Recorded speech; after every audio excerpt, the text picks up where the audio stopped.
Welcome back to Poorly Educated Today in the News, where the world keeps acting like a drunk mechanic fixing a lawnmower with fireworks and a grudge. Every morning I wake up, look at the headlines, and feel like humanity handed the keys of civilization to 3 raccoons in a trench coat. We got war talks in luxury hotels, inflation punching folks in the throat, and government press releases that sound like they were ghost-written by a Facebook comment section. So let's go ahead and drag this busted shopping cart through the flaming supermarket aisle we call the news. Segment 1. Peace Talks at the Panic Marriott. The biggest story on Earth right now is that after 6 weeks of open war involving the United States, Israel, and Iran, apparently the future of civilization is being negotiated in a locked-down luxury hotel in Islamabad. That is not diplomacy. That is the setup for the weirdest corporate retreat in human history. You got Vice President J.D. Vance, a real estate guy, and Jared Kushner sent over there like America packed for peace talks by grabbing whoever was standing closest to the valet.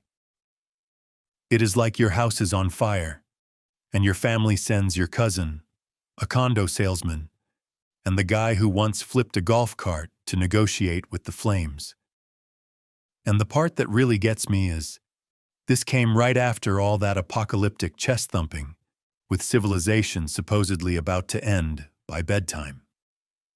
So first it is thunder, fire, annihilation, biblical doom, and then 2 days later it is basically, all right boys, get down to Pakistan and see if we can smooth this over near the breakfast buffet.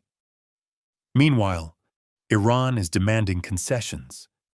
The US wants missiles and nuclear programs dismantled, and everybody is pretending this is normal statecraft. There is a grounded truth underneath the circus, though. When oil routes, military bases, and entire populations are on the line, even enemies will sit down and talk.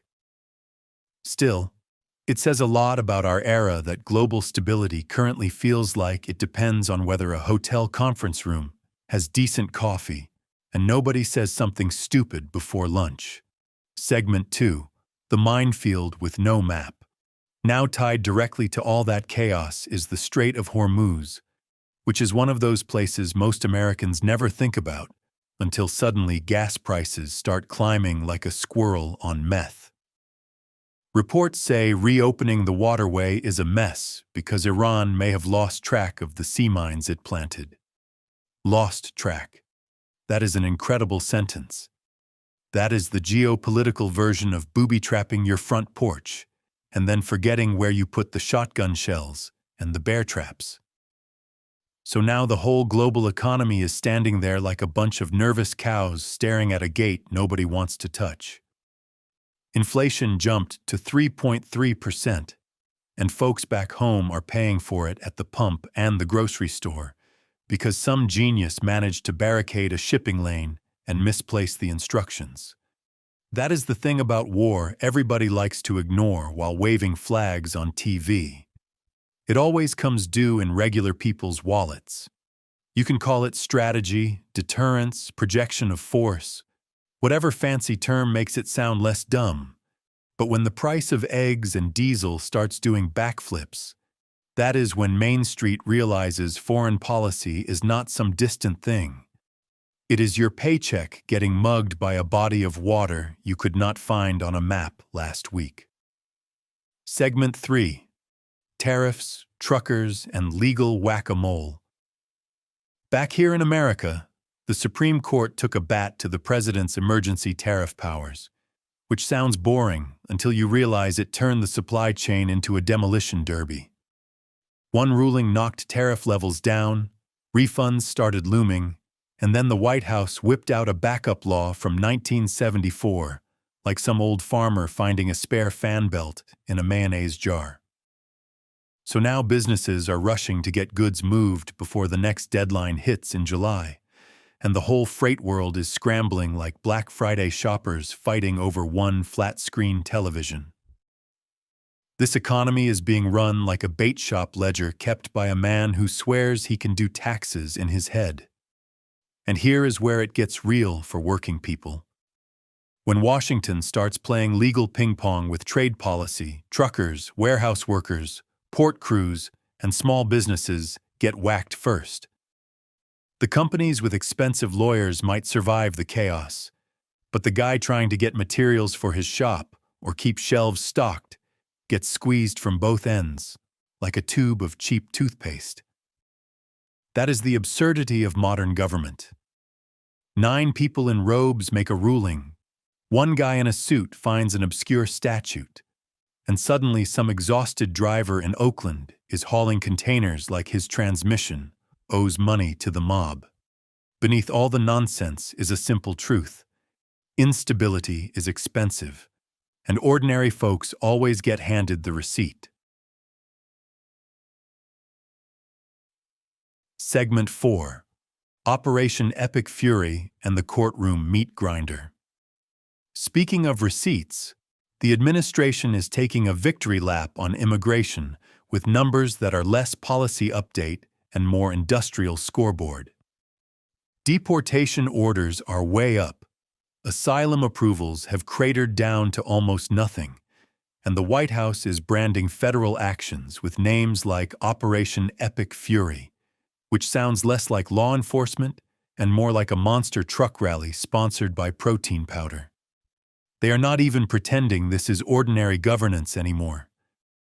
They are naming public policy like it comes with laser lights, pyrotechnics, and a guy in wraparound sunglasses yelling into a headset.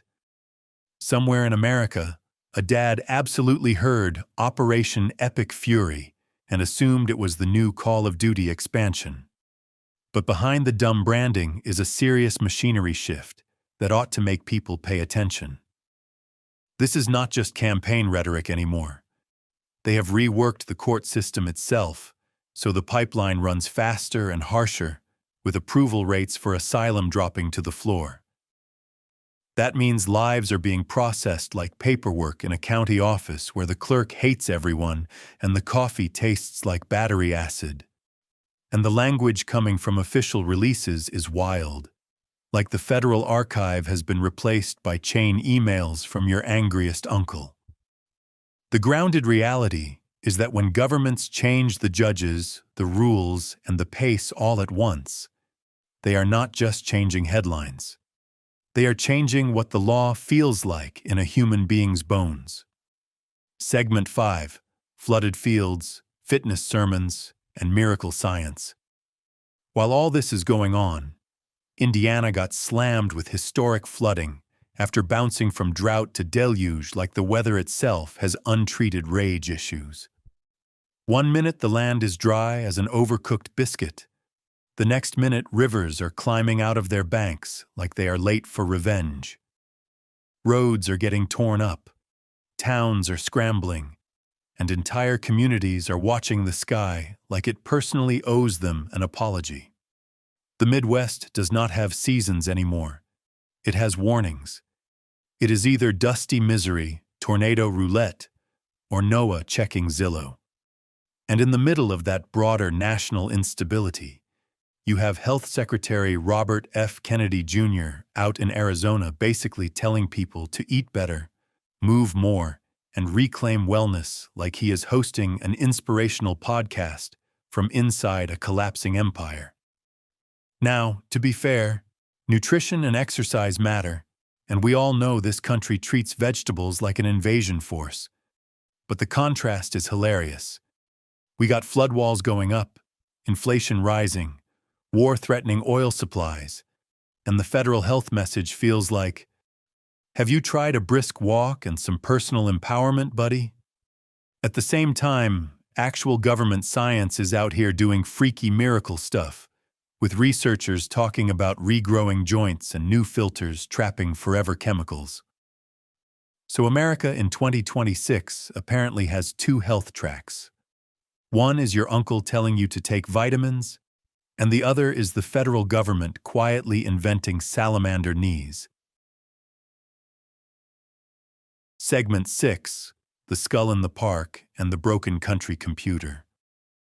And because the universe never misses a chance to add a weird garnish on top of the disaster casserole, we also got a human skull found in a public park in Long Beach. Just sitting there. That is the kind of story that makes every picnic immediately feel haunted. You go out planning to throw a frisbee, maybe walk the dog, maybe enjoy a nice, peaceful afternoon, and instead you stumble into the cold open of a streaming crime documentary. Nothing says modern America like trying to touch grass and finding evidence. Then over in Missouri, thousands of people found out their driver's licenses had basically been deleted by a government computer glitch, which is the most 21st century horror imaginable.